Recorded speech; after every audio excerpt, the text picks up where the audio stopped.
Bienvenue à toutes et à tous. Bienvenue dans cette table ronde sur cette demi-journée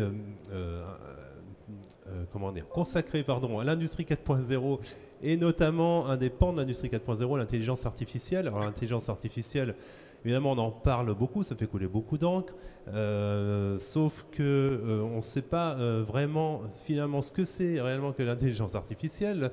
Est-ce que c'est nouveau? Est-ce que c'est plutôt ancien? Et il y a un terme à la mode avec un terme parfois très marketing de l'intelligence artificielle. Surtout, on est dans un salon industriel. Comment cette fameuse intelligence artificielle, cette fameuse IA, s'intègre-t-elle ou peut-elle s'intégrer dans le processus industriel et quels bénéfices peut-on en tirer? Également, l'IA suscite aussi des craintes, ça suscite aussi des craintes au niveau de l'emploi, ça suscite aussi des grandes interrogations d'un point de vue écologique, il faut également le mentionner. Tout ça, c'est des sujets dont on va parler avec, pour en parler justement, j'ai le plaisir d'accueillir dans l'ordre de table. Donc tout d'abord Jean-Marc Joannine qui est donc CTO chez Terega. Ensuite Marjorie Alain-Moulet ici présent, donc qui est donc responsable R&D intelligence artificielle et data chez CS Group. Éric Dargent, vous êtes donc directeur développement stratégie chez Araïco. Et donc Sébastien Pinet qui est en live actuellement, directeur général adjoint d'Octeo, la société Octeo. Donc tout d'abord, je vous souhaite évidemment la bienvenue. Peut-être déjà vous présenter chacun, commencez peut-être par vous Jean-Marc, vous présenter chacun votre rôle au sein de votre société et également les activités de la société à laquelle vous appartenez. Donc Jean-Marc Joannine, donc chez Terega, je suis Chief Technology Officer. Mon rôle, c'est de faire la stratégie du développement du digital dans l'entreprise, expérimenter les nouvelles solutions, et on travaille notamment donc, sur les domaines d'application de l'intelligence artificielle avec les métiers chez nous et travailler là-dessus. Alors Terega, c'est un opérateur d'infrastructures gazières qui est sur le quart sud-ouest de la France. Il y a 5000 km de réseau. C'est un quart de la capacité de stockage de gaz en France, à peu près 25% du réseau de grands transports sur la France. Et nous, on est un hub gazier, on est à l'interconnexion des flux de gaz entre le nord et le sud de l'Europe. Voilà. Donc c'est une vieille société. Et donc moi je suis dans le digital chez Terega depuis que je suis dans la boutique, c'est-à-dire depuis plus de 25 ans. Je suis de formation informaticien, comme on dit aujourd'hui, et puis voilà. D'accord. Marjorie Alain-Moulet, un petit mot sur votre parcours et CS Group. Oui, bonjour. Donc moi je suis Marjorie Alain-Moulet, je travaille à CS Group, une société du numérique, une ESN comme on appelle, qui vient d'être acheté par Sopra, donc ça vous donne une idée de où est-ce que ça se situe.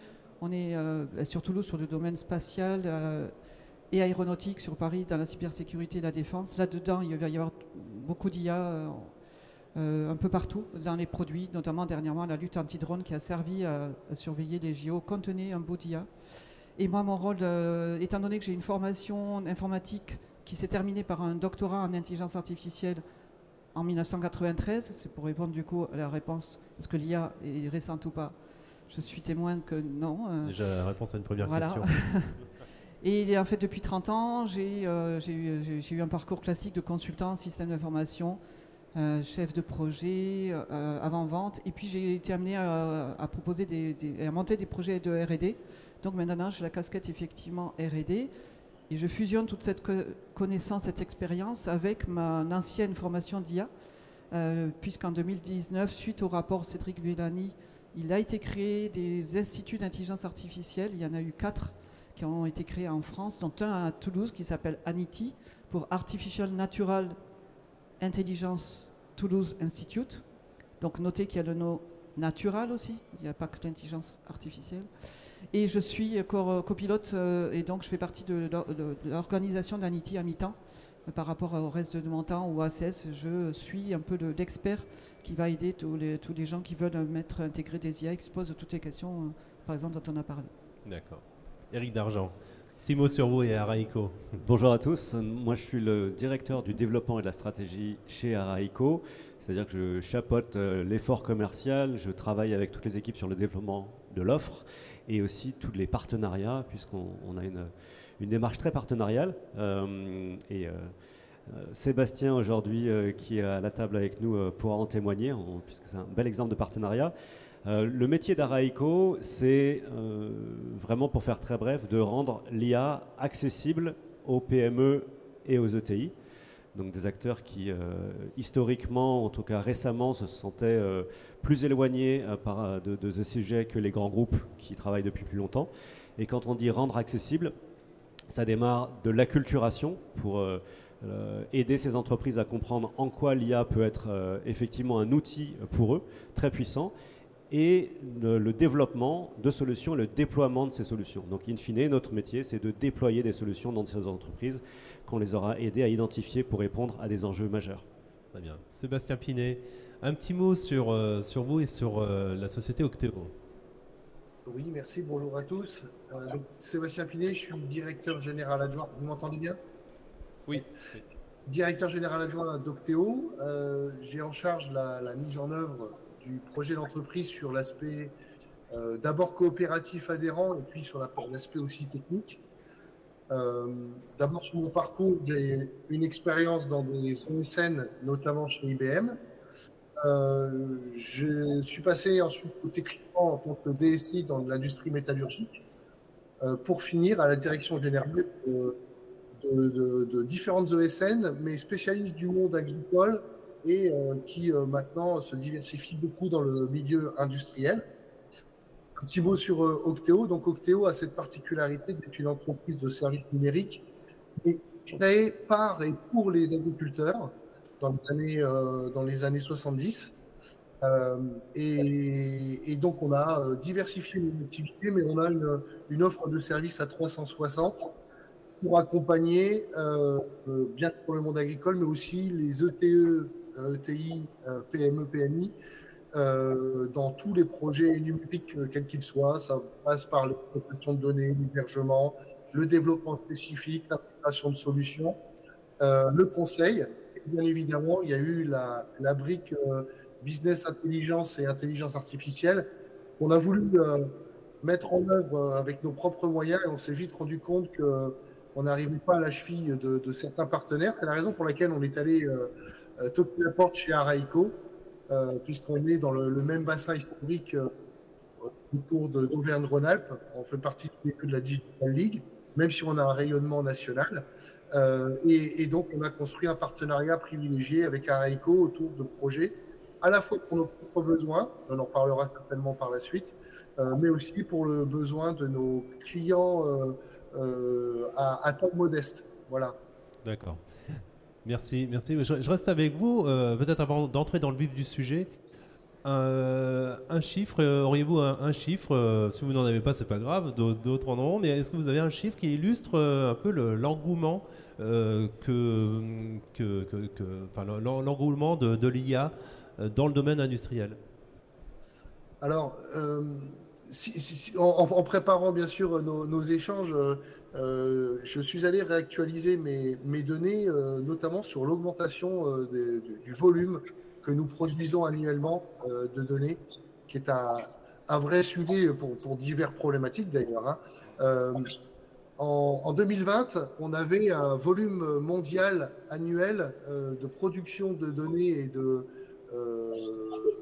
quelle que soit l'activité, de 64 zeta-octets.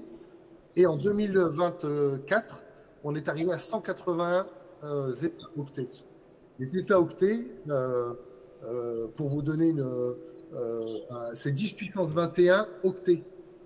On est au-delà des gigas, des téras, des pétas et des gigas. C'est pour vous donner l'immensité des données que l'on doit traiter. Et c'est ça que je retiens, c'est la volumétrie monstrueuse de ce qu'on doit gérer. D'accord. Éric Dargent, un chiffre plutôt.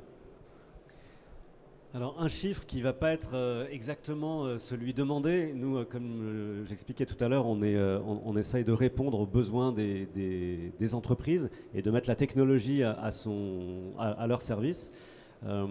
Donc les besoins ils sont immenses puisque l'IA peut faire beaucoup de choses pour beaucoup d'entreprises. Et il y en a un qui nous semble particulièrement marquant, c'est qu'une étude Gartner montre que 45% du temps des employés en entreprise est passé à chercher de l'information.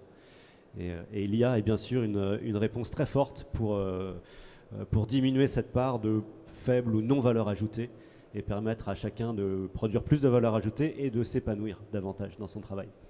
Marjorie-Alain Mollet, avec toutes les nombreuses études que vous avez menées sur l'IA, on va juste rester sur un chiffre, mais peut-être un chiffre marquant pour vous. Oui, c'était un casse-tête de trouver le vrai chiffre. Et en lien avec ce qui a été dit par mes conférenciers, il y a effectivement, on sait que l'IA a émergé récemment, elle est ressurgie, après 2 hivers de l'IA, il a ressurgi, à cause justement de ce que vous venez de dire par rapport à l'accélération du nombre de données, et en particulier les informations d'Internet. Et on considère aussi que les vidéos, on rajoute par rapport au data center, on fait un point après très lourd, mais c'est cet accroissement énorme de data cumulé à on pourra parler de la puissance de calcul qui est aussi atteint. La loi de Moore a été explosée là, par rapport au nombre au pourcentage d'amélioration des performances des calculateurs. Et c'est l'IA qui est émergée à ce moment-là. Ce qui justifie le chiffre et la différence de chiffre dont je vais que vous donnez, c'est le montant d'investissement que le gouvernement a décidé de mettre dans l'IA. D'abord en 2018, lorsque j'ai parlé du rapport Cédric Villani, bien, la stratégie nationale en IA était de 1,5 milliard d'euros pour la période 2018-2022. Et elle est passée à 2,5 milliards d'euros, donc 1 milliard de plus. Donc par rapport à 1,5 milliard, ça fait 30% de plus, on va dire. Mais c'est déjà pas mal, 1 milliard. 1 milliard sur 1,5 milliard, ça. Ouais. Bref, 50% peut-être. 50%, non, oui, 50%, c'est un peu moins. 60% de plus. 1 million sur 1,5 million. Il y a oui. trop de chiffres. Donc voilà, c'est énorme. Qui ont été annoncés là dans le cadre de France 2030. Donc ça ne fait qu'augmenter. Et cette stratégie nationale a pour but de soutenir les innovations et faire que l'IA imprègne toutes les couches et de la société civile, mais également des industries, et que les entreprises et la fameuse Startup Nation d'Emmanuel Macron émergent en ayant une souveraineté et qu'on rayonne dans le monde entier en termes de super compétences R&D notamment et entreprises en IA. Avant de passer la main à Jean-Marc, sur la définition de l'IA, si on permettons peut-être, parce que vous avez travaillé, vous avez fait une thèse aussi sur l'IA, peut-être sur cette définition. Qu'est-ce que c'est que l'IA? On parle aussi d'intelligence, alors avec peut-être une mauvaise traduction de renseignement en anglais. Tout à fait. C'est voilà, un faux ami, puisque intelligence voulait dire le renseignement. Effectivement, à l'époque, il voulait être réveillé, explorer l'information, récupérer des renseignements, des informations. Je laisse l'Académie des sciences parler. C'est la définition que je préfère parce qu'elle est très simple et je la présente aux collégiens, ils la comprennent, vous allez comprendre.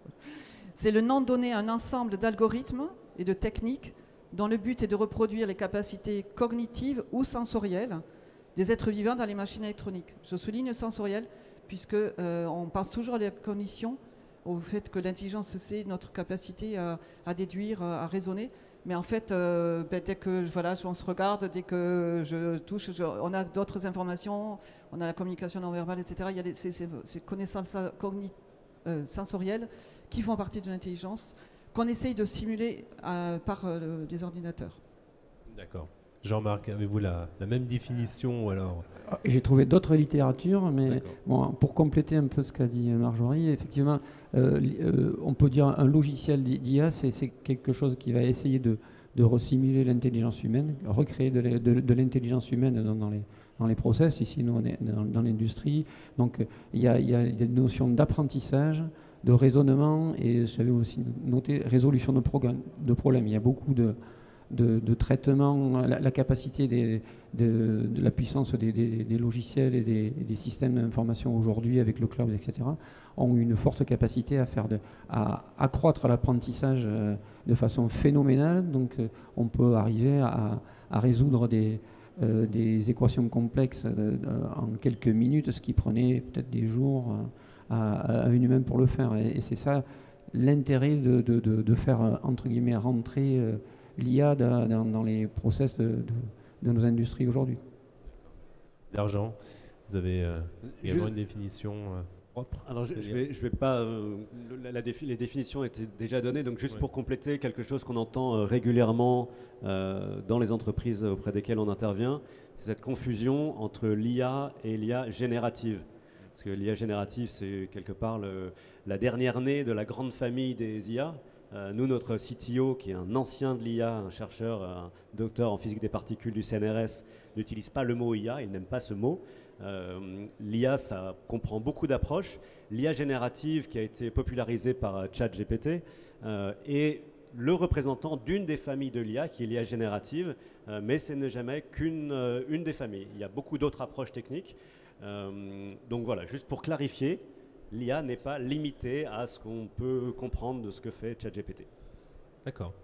Sébastien Pinet, votre point de vue vous, sur l'IA, justement, quel est-il et on pourra même enchaîner sur d'ailleurs la mise en application aussi de cette IA. Mais d'abord, votre point de vue sur l'IA. Alors, nous, par rapport à notre métier historique, notamment de développeur concepteur de solutions, ça nous a permis d'élargir le champ des possibles en allant plus loin que l'algorithmie classique où on vient y mettre une formule. Là, on a quelque chose de figé. On va avoir quelque chose qui va permettre d'accompagner une progression, soit dans la quantité, soit dans la diversité, soit dans la qualité des résultats attendus. Et c'est ce qui nous a permis, nous, de proposer à nos adhérents, c'est des solutions qui collent un petit peu plus à leurs besoins et qui les accompagnent plus dans leur montée en puissance en lien avec l'augmentation des données. Voilà. D'accord. Là-dessus, on peut rentrer ensuite dans le vif du sujet, je dirais, c'est-à-dire dans les applications. Déjà, vous, à quel moment vous avez pris conscience de l'importance qu'allait procurer l'IA dans l'industrie, soit pour Octeo, mais également pour vos clients, même si c'est les clients dans le domaine agricole. Mais enfin, voilà, à quel moment c'est venu, cette prise de conscience, et est-ce que vous avez des exemples concrets, voilà, que vous avez mis en place? Alors, la façon dont ça s'est passé chez nous, c'est le passage qu'on a pu avoir dans le traitement des données qu'on faisait plus classiquement avec de la business intelligence, où on allait valoriser dans tout un tas de solutions, les Power BI, Click, etc. Et il fallait aller au-delà, même si ça répondait aux besoins, il fallait aller au-delà pour traiter des processus plus complexes. Et pour aborder cela, on a eu besoin de mettre en place une méthodologie qu'on est allé chercher avec le partenariat avec Areico au travers de diagnostic d'Atalia. C'est une démarche qui passe par d'abord une acculturation autour de la connaissance de ces processus et qui est orientée métier. On a travaillé autour des besoins des métiers de l'entreprise et tout ça a permis de déboucher sur tout un tas de projets, soit chez nous en interne, effectivement, ou chez nos adhérents et clients. Je ne sais pas si c'est le moment de détailler un peu plus. Oui, on peut prendre quelques exemples concrets, tout à fait. Je vous laisse. Ouais, bon. Ouais. Alors, sur les cas que l'on a pu mettre en œuvre chez Octeo, on doit faire face, comme beaucoup de monde, à la réforme de la facturation, à la dématérialisation de la facture. Et on doit pour cela mettre en place des processus qui permettent le plus automatiquement possible de passer de l'ancienne chaîne de traitement de factures que l'on produit vers quelque chose qui permet pas seulement glossarisé. Glossarisation, c'est la faculté de reconnaître le contenu d'un document, que ce soit d'ailleurs du texte aussi bien que de l'image. Et en cela, on avait des processus d'ossérisation historique qui étaient intéressants, mais ce qu'on a pu mettre en place avec Araïko a été bien plus performant, et ça nous a permis aussi de mettre en place des processus de classement automatique, de reconnaissance de type de documents, ce qui nous permettait de mettre par exemple tout un tas de documents en entrée sans faire le tri et pouvoir dire ça c'est de la facture, ça c'est du BL, ça c'est et transformer tout cela dans les formats qui demain vont nous être imposés, type le Facturix. On a pu donc mettre en place un petit processus. On a pu tous utiliser, en tout cas les plus geeks d'entre nous, des outils de YouTube to MP3 pour convertir de la vidéo vers du MP3. Et ben là, on a mis en place un système qui nous permet de convertir du PDF to Facturix. D'accord. Voilà. Et ben voilà, ça c'est un exemple très concret qu'on a mis en place avec nos partenaires Araïko et nos collaborateurs internes. D'accord. Du côté d'Araïko et d'autres clients, éventuellement, avec ce que vous avez, alors déjà cette prise de conscience, hein, toujours cette question sur la prise de conscience de l'IA, parce que c'est arrivé, on a l'impression que c'est arrivé un peu comme un boulet de canon du jour au lendemain finalement, alors que, comme vous dites, hein, ça existe depuis un certain nombre d'années, et puis suivi de quelques un ou deux exemples concrets dans l'industrie. Alors, pour ce qui est d'Araïko, Araïko, la mission d'Araïko depuis sa genèse, c'est d'apporter des solutions IA. Donc la prise de conscience, elle est antérieure, et donc je vais vous en parler très rapidement. C'est l'histoire des deux fondateurs. Donc on a un fondateur qui est un ingénieur industriel de formation, qui a passé 20 ans dans l'automobile en particulier, et sa dernière fonction, ça a été la direction de l'innovation chez un sous-traitant automobile. Et à la suite de cette activité, il a créé une société d'accompagnement à l'innovation. Il a accompagné tout type de boîtes, de la start-up au grand groupe. Donc ça, c'était dans les années 2015-2020. Et en travaillant sur ces sujets d'innovation, il s'est rendu compte petit à petit que l'IA était de plus en plus un levier potentiel d'innovation pour les entreprises. Donc plus ça allait, plus il comprenait que l'IA était depuis quelque chose qui était réservé aux grands groupes ou très obscur, très technique, était de plus en plus opérationnable dans les entreprises pour créer de la valeur. Donc ça, c'est la motivation, et c'est comme ça que ça a émergé côté Faisal Rezgui. Et l'autre cofondateur dont je parlais tout à l'heure, il a été, c'est un docteur en physique des particules du CNRS. Il a passé l'essentiel de sa carrière de chercheur au CERN. Il a monté l'équipe de machine learning qui a traité l'immense quantité de données issues de l'accélérateur de particules. Alors quand on est docteur en physique des particules et qu'on a participé ou contribué, comme il a fait activement, à la découverte du boson de Higgs, qui est la découverte majeure de la science moderne, enfin de la physique moderne, pardon, il avait besoin d'un nouveau challenge et il avait envie d'apporter tout ce potentiel du machine learning, qui est une des approches de l'IA, aux entreprises pour créer de la valeur de manière plus concrète. Les scientifiques travaillent sur un temps long, sur des choses très high level, et ils voulaient contribuer à des entreprises de petite et moyenne taille parce qu'il était convaincu que ça pouvait apporter quelque chose. D'accord. Et au niveau des exemples concrets, vous avez travaillé avec pas mal de clients maintenant dans l'industrie. Est-ce que vous avez un ou deux exemples concrets d'application justement de l'IA? Absolument. Alors, un des sujets qu'on souhaitait traiter ensemble aujourd'hui, c'était la maintenance. Donc la maintenance prédictive, c'est un des sujets où l'IA peut être une solution. Les systèmes qui sont mis en place sur les sites industriels traitent déjà de beaucoup d'informations. Certaines de ces données peuvent être utilisées et traitées par l'IA pour détecter des défaillances prochaines. Et il y a des données, des signaux qui ne sont pas traités par les systèmes et pourtant qui peuvent être très parlants. Par exemple, le son. Le son, c'est un des parents pauvres dans l'industrie et pourtant ça renseigne énormément. Il y a un certain nombre d'industries dans lesquelles vous allez trouver des gens qu'on appelle les oreilles. C'est généralement des gens qui ont 20-30 ans de boutique et qui à l'oreille savent dire là il y a eu un problème sur ce batch, là cette ligne merdouille. Et si un esprit humain, si un cerveau humain au bout de tant d'années d'expérience a pu comprendre qu'il se passe quelque chose, détecter un pattern de manière peut-être non conscientisée, une IA va pouvoir le faire. Donc on le fait sur le son, on le fait sur des vibrations, ou on le fait sur un autre type de données comme la consommation électrique, mais de manière très fine. Par exemple, on a travaillé avec un industriel sur des moteurs de convoyeurs où on allait détecter des micro-anomalies de consommation énergétique. Donc on ne parle pas de la mesure de kilowattheure de consommation brute, vraiment des micro-anomalies qui prévenaient de la défaillance prochaine du moteur du convoyeur. Donc ça, c'est un exemple. Et un autre qui fait le lien avec ce que j'évoquais tout à l'heure sur la connaissance et effectivement la montée de l'IA générative, cette dernière famille de l'IA apporte beaucoup de potentiel sur la gestion de la connaissance, puisque c'est des approches qui permettent de faire de l'analyse sémantique et donc de comprendre du langage et donc de créer des potentiels de conversation entre des bases de données, des systèmes, des machines et n'importe quel humain, puisqu'on peut parler avec ces systèmes comme on parle avec un collègue. Et en termes de besoins qu'on a vu émerger chez les entreprises, depuis, donc ça fait 5 ans qu'Araïko existe, on travaille principalement pour l'industrie.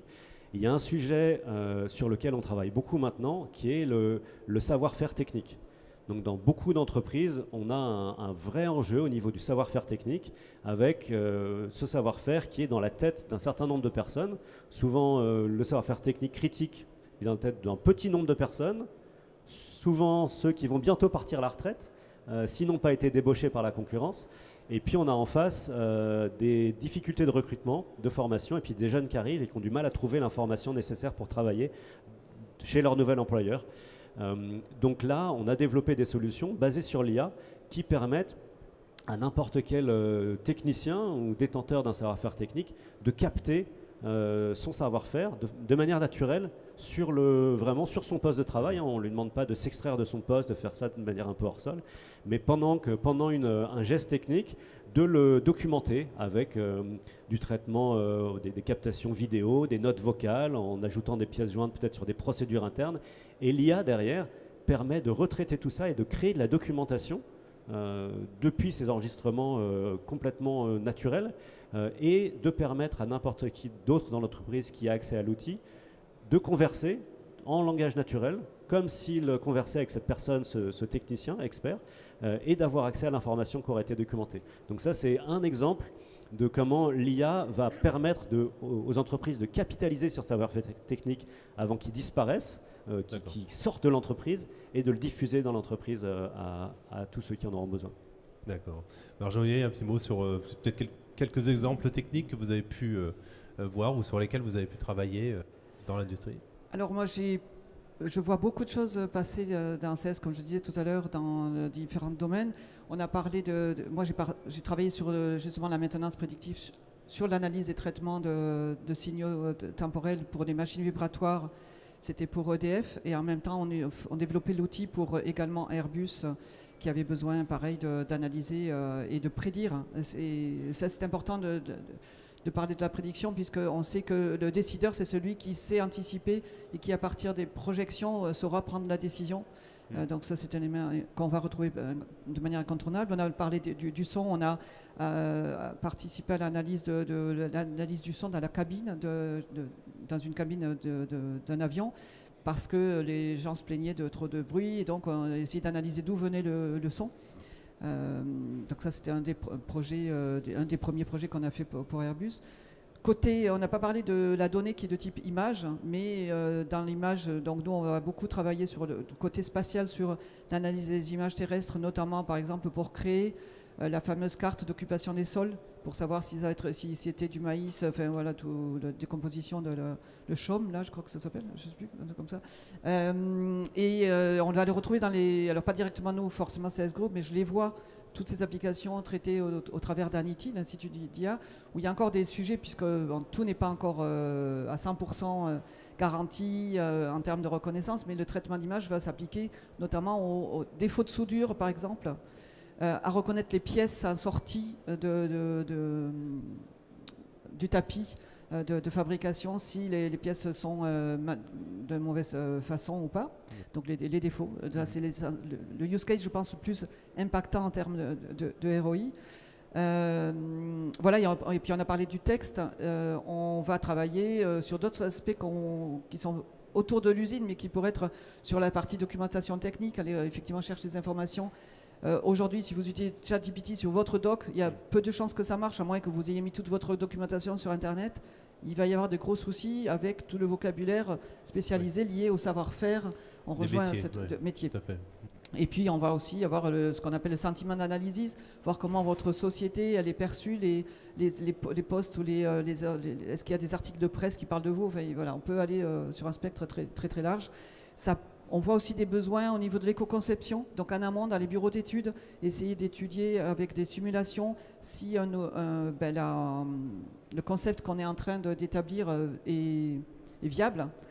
Donc, au lieu de créer des simulations avant physiquement pour finalement tester l'avion et puis qu'il y en a 1 sur 10 qui crache, bien vous avez maintenant les outils de simulation qui sont là complémentés avec l'IA parce que ça peut être très coûteux de également faire ces modèles de simulation. Je pense que vous en parlerez peut-être mieux que moi, mais on appelle ça les surrogate models, c'est-à-dire des modèles d'IA où on leur donne les données en entrée et ils simulent le modèle de simulation. Ça marche très très bien et à chacun de trouver son application parmi toutes ces applications possibles. D'accord. Jean-Marc, en tant qu'industriel, pareil, vous avez mis en place certains projets. Est-ce que c'est à votre sens de l'IA ou c'est plutôt, on parlait de maintenance prévisionnelle, des outils finalement que vous utilisiez depuis un moment et peut-être qu'avec un module IA, ça va s'accélérer ou ça va devenir plus fin? Alors, pour poursuivre sur la simulation, ça fait longtemps qu'on fait de la simulation chez Teréga. Ce sont en fin de compte, on essaye de mesurer le comportement du fluide de gaz dans notre réseau, la propagation, à quelle vitesse va arriver le gaz, les caractéristiques du gaz, etc. Donc ça fait longtemps qu'on en fait, avec des outils qui utilisent en fin de compte des formules mathématiques. Et pour l'anecdote, on est dans un projet où on refait notre simulation. On a essayé de faire du machine learning, mais ça l'a pas fait, quoi. Donc on est revenu on va dire à des choses plus standards, même si c'est vraiment de l'expertise, hein. Après on a d'autres. Alors oui, l'IA, on a quand même eu on a des domaines d'application qui marchent, hein. On a pour revenir aux aspects maintenance prédictive couplés à l'analyse vibratoire et le son, etc. Nous on a un centre de stockage, donc on stocke en nappe aquifère, c'est-à-dire en sous-sol, le gaz, un quart des capacités du gaz en France, hein, je le disais tout à l'heure. Là, pour faire ça, pour pousser le gaz en sous-sol, il faut des compresseurs. Et ces machines, on en a une vingtaine. Elles sont connectées les unes aux autres avec un réseau de tuyaux. Et on avait des problèmes de mise en résonance de ces tuyaux et qui pouvaient affecter la caractéristique du métal, donc des problèmes sur des soudures, des choses comme ça. Et ça faisait longtemps qu'on essayait de faire des mesures et on ne trouvait pas l'origine des problèmes. Et donc avec l'IA, mais on a parlé beaucoup d'IA, mais assez peu de data. Le problème, ça a été déjà qu'on a constaté qu'on n'avait pas assez de data, donc on a mis en place des capteurs. Pour citer la société Azistom, hein, ce sont des Toulousains, donc capteurs d'analyse vibratoire son. Ils sont intervenus hier d'ailleurs. Ils sont intervenus hier. Voilà, on a posé des capteurs sur notre réseau de tuyaux et donc on a commencé à remonter des signaux et en même temps on a fait du machine learning, de l'apprentissage. Donc ça c'est long. Il y a une phase d'apprentissage, d'entraînement, il faut qu'on passe par tous les cas de figure, etc. Donc ça prend à peu près pratiquement un an. On est arrivé à construire des modèles prédictifs qui, en fonction des configurations du réseau et des caractéristiques environnantes, il y a à peu près 400 paramètres, ça peut nous donner des signaux d'alarme, dire attention, dans 1 heure, si vous restez comme ça, vous allez avoir trop de vibrations et donc on va passer au-dessus des seuils critiques. Voilà, ça c'est un exemple. On a parlé d'image, d'analyse d'image. Donc le réseau de Teréga, c'est un réseau qui passe dans les campagnes, mais aussi à proximité des villes. Il y a beaucoup d'activités autour. Il faut savoir qu'au-dessus d'un réseau de gaz, d'un réseau d'opérateurs, il est interdit de faire une activité sans en faire la déclaration. Donc bon, la majorité des entreprises le savent. Donc elles font des déclarations, on suit ça. Il y a des techniciens qui viennent surveiller les chantiers qui sont à proximité du réseau de gaz. malgré tout, on fait quand même de la surveillance aérienne. Donc on a, dans la surveillance aérienne, historiquement, on fait passer un avion avec un avionneur, le mec qui fait des photos quand il voit un truc bizarre, et il ramène ça et on analyse derrière. On a fait deux sujets qui utilisent le traitement de l'image, la reconnaissance d'objets, c'est-à-dire que là, les photos, on les fait à la volée, et puis on vient détecter s'il y a une pelle mécanique, s'il y a une tranchée qui a été faite, voilà, des choses comme ça. Ça, c'est la première chose. Et après, on a fait aussi avec une société, encore des Toulousains, Pixart. Ça, c'est des spécialistes en analyse d'images satellites. Et donc, ils nous ont fait un système qui détecte les changements sur la zone de servitude, c'est-à-dire la bande de 5000 km de réseau. Et donc là, ça fait appel à vraiment de l'IA de très haut niveau, avec réseau de neurones, traitement radiométrique, etc., traitement de l'image. Et donc, ils arrivent à combiner tout ça pour nous rendre quelque chose qui, à l'œil nu, n'est pas interprétable, parce qu'on utilise les images de Sentinel, qui sont des images gratuites, hein, parce que sinon ça serait trop cher, etc. Et tout. Donc voilà, ils ont combiné tout ça, et nous, on a un outil qui nous permet de détecter d'autres signaux sur... voilà. D'accord. Deux questions en une, finalement, mais qui sont plutôt liées. D'une part, d'un point de vue management, est-ce que vous avez rencontré des freins à l'intégration, l'implémentation de certaines de ces solutions qui ont pu bouleverser le métier de certaines personnes? Et y a-t-il également, parmi ces freins, des sujets de préoccupation aujourd'hui qui sont partagés au sein de l'entreprise, à savoir notamment, on va commencer par certains métiers, hein, qu'on peut, alors c'est peut-être plus le cas dans d'autres métiers, dans le grand public, peut-être moins dans l'industrie, mais voilà, vous allez répondre à cette question. Est-ce que certaines personnes se sentent menacées dans leur métier? Et deuxièmement, peut-être un sujet aussi de préoccupation, celui de l'écologie. Les serveurs, ça consomme énormément d'énergie. Ça, je crois que Marjorie Lamoulé va nous aussi confirmer que ChatGPT est une voilà, ChatGPT ou autre, enfin, en tout cas l'IA générative appliquée à d'énormes sollicitations, d'énormes requêtes, voilà, pose un problème écologique. Voilà, question donc sur les freins, sur les métiers et sur l'environnement, si ça évidemment impacte. Alors, je vais commencer par l'environnement. Nous, on a fait il y a à peu près une dizaine d'années de ça, on a lancé une transformation digitale avec une stratégie. On a dit, on met tout notre data center dans le cloud. Donc pourquoi? Parce qu'on utilise la puissance du cloud, mais en plus de ça, ce sont des outils qui sont partagés. Donc l'impact carbone, il est fortement réduit. On a réduit notre empreinte carbone au niveau du digital de 80%. Avant, on avait 2 gros data centers, donc il y a de la clim, on a des machines qui tournaient 24/7, etc. Donc ça, on a réglé ce problème-là en utilisant le cloud et les technos les plus optimisés qui font qu'on ne fait tourner une puissance de calcul que quand on en a besoin. Voilà.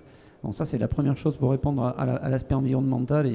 Et derrière, malgré tout, on a d'autres objectifs, nous, environnementaux, de décarbonation de notre activité, etc., et tout, qui sont bien plus élevés que ça. Après, sur les freins par rapport à l'acceptabilité, on va dire, de ces outils-là, effectivement, il faut arriver à convaincre les métiers et les industriels que l'outil peut les aider, mais pas les remplacer. Donc, on parlait tout à l'heure de la complexité de gérer un réseau avec des compresseurs, etc. Et tout. Donc, vous avez des gens, bon, là, on les a aidés, on leur a donné des solutions, ils n'en avaient pas, donc on n'a pas de problème. Il y a quand même eu l'approche, elle a été assez lente. Il y a quand même eu des gens qui ont dit que ça ne marcherait jamais, etc. etc. La peur de perdre son travail, entre guillemets, on n'en est pas encore là. Honnêtement, on a une activité qui est en transformation, mais on a quand même un asset à gérer qui est énorme, et donc il n'y a pas de souci là-dessus. Mais par contre, il y a quand même une interrogation sur la transformation dans le processus des métiers par rapport à l'utilisation de ces outils. Mais c'est plutôt aussi autour de la hype de l'IA générative que que de l'aspect purement IA industriel. Voilà. D'accord. Marjorie, un petit mot justement sur ce parcours, sur votre parcours avec les freins d'un point de vue métier aujourd'hui et d'un point de vue environnemental. Alors, les freins, il y a d'un côté, effectivement, les utilisateurs, il y a les managers. Je pense que les freins aujourd'hui, côté manager, c'est plus le fait qu'ils aient, pendant plusieurs années, fait pas mal d'expérimentations d'époque et que ça n'a pas donné forcément grand-chose. 80% des projets d'IA, à un moment donné, on disait 80% ne vont pas dans la phase d'industrialisation. On sait maintenant diagnostiquer pourquoi. On parle souvent, c'est parce qu'il n'y a pas assez de data. On essaye d'abord de prendre la technique et ensuite de voir si on a les données pour faire joujou avec le nouveau jouet qui vient de sortir. Et ça ne marche pas.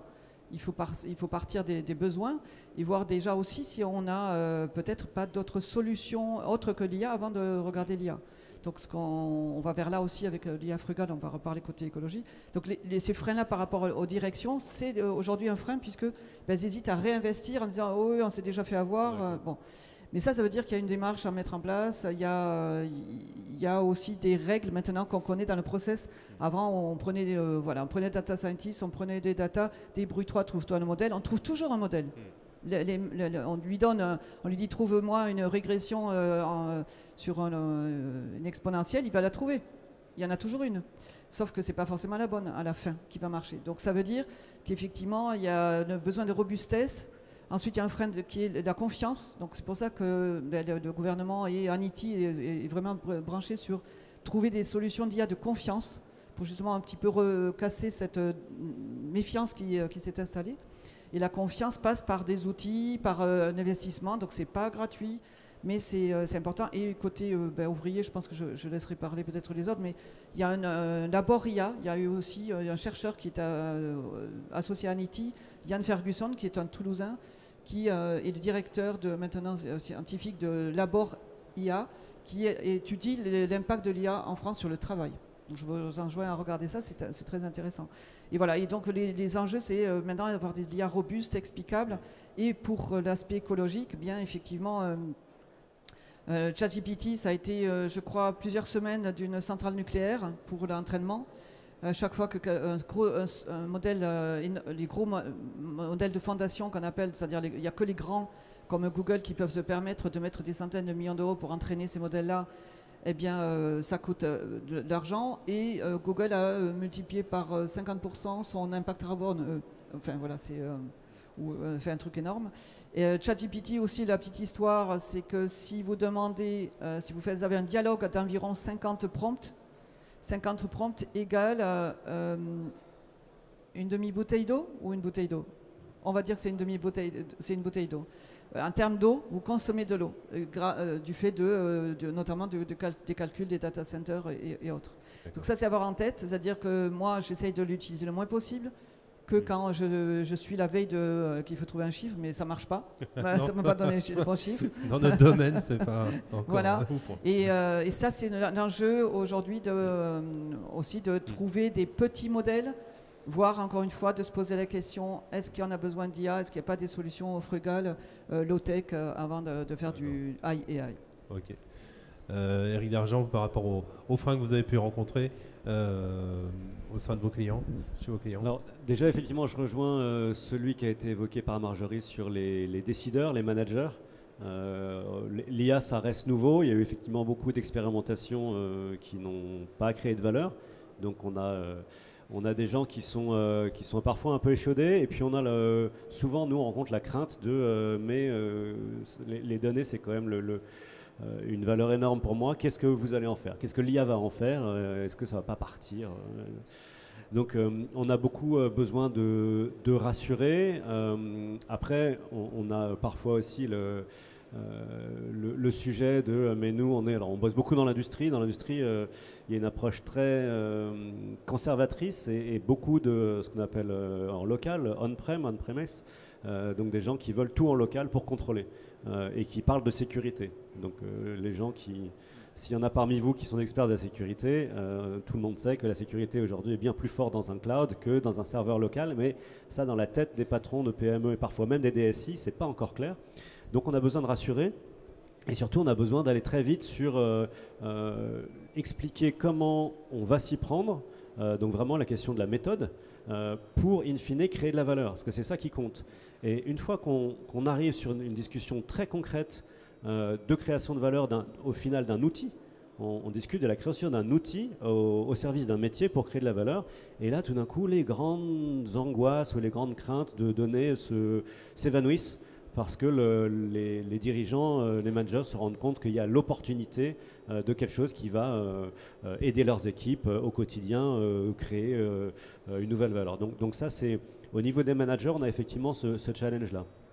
Après, au niveau des opérateurs, on a parfois effectivement des sujets, on l'a dit, l'IA a besoin de données, donc pour de la donnée, souvent il faut mesurer, et on peut mettre en place des systèmes super intéressants, mais qui vont aller avec de la collecte de données, y compris effectivement des temps de performance, de réalisation de tâches, des captations d'images.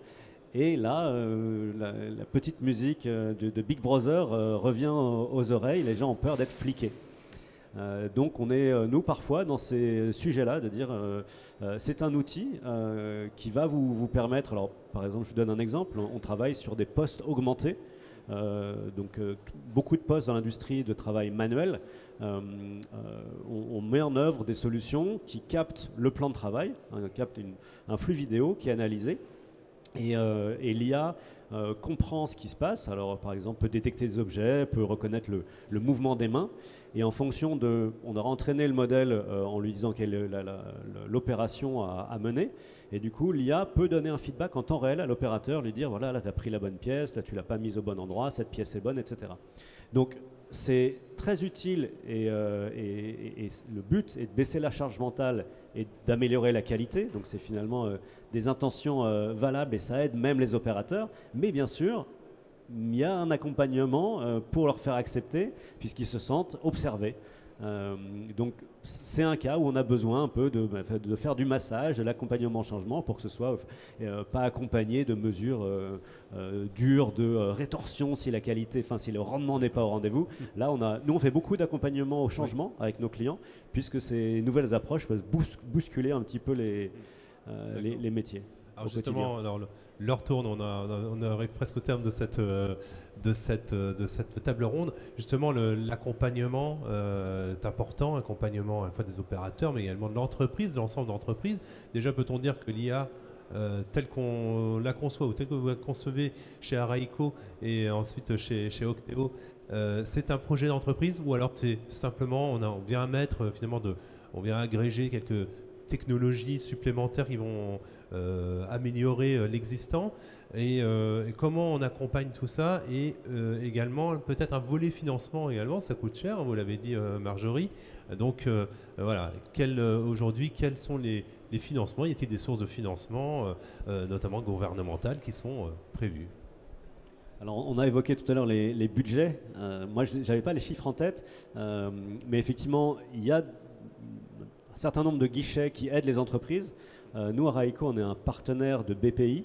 BPI a mis en place un programme qui s'appelle l'IA Booster et dont le but est d'aider les entreprises au-delà d'1 million d'euros de chiffre d'affaires et jusqu'à 2000 salariés. Donc, ça fait quand même une tranche assez large. Donc, beaucoup d'entreprises, de PME, de TI sont dans cette tranche.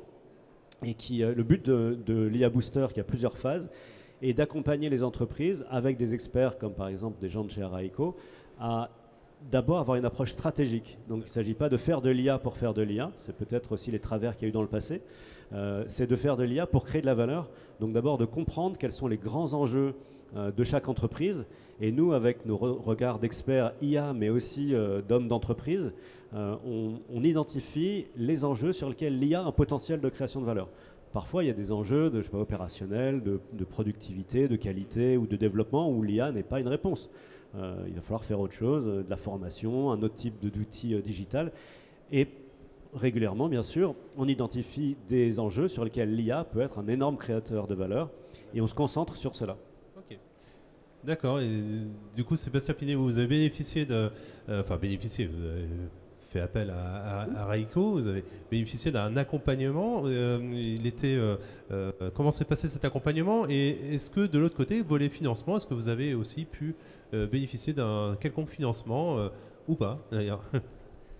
Oui, si. Alors, on a pu effectivement bénéficier de financement, mais avant d'en arriver là, sur la démarche, je peux témoigner de la façon dont ça s'est passé avec effectivement la démarche de projet d'entreprise, parce que comme on est dans de la conduite du changement, il faut absolument que ce soit quelque chose qui soit pris dans une stratégie globale.